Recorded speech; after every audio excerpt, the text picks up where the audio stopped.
Hey guys, Steve Simpson here with Central Florida Property Management. Hope everyone's doing great.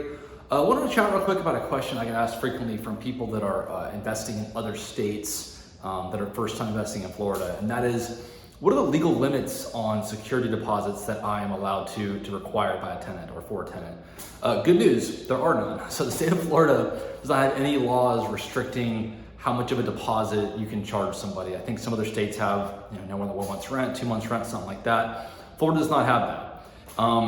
Kind of to go a little bit deeper in terms of how we determine security deposits. So the general market in the Orlando area is basically for a move-in to require security deposit plus 1 month's rent, not 1 month's advance rent, 1 month's rent what someone pays to move in. So I know, up in New York, for example, they usually do first, last, and security.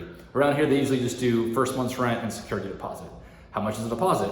We typically do 1 month's rent plus a few $100s just to kind of make it obvious that the deposit should not be used for last month's rent, and it's a deposit for damages, not for rent. And that's assuming a tenant qualifies on all fronts. If they do not, if there's something issue with their credit or criminal history, or it's tough to verify their income, really depends on what's going on. We usually charge 1.5 to 3 times that amount. Again, just kind of case by case. If it's a situation where, just for example, we had a property that was an expensive, higher end home, and the tenants that wanted to rent it were not US citizens, there was no way we could run a background check on them.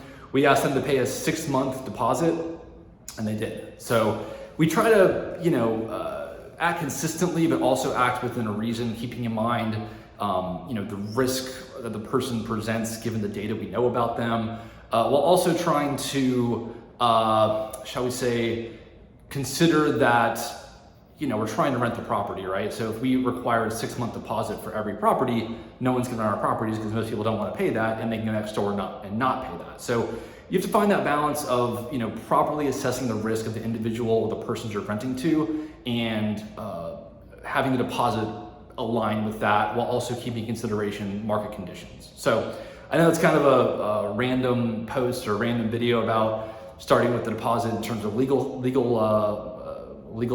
allowances for the deposit, and then getting into kind of how we handle them, but it is what it is. So if you guys have any questions or comments, please feel free to leave them below. Would love to hear what you guys are doing for deposits in Florida or other states where you don't have any limits in terms of how you identify how much the deposit should be.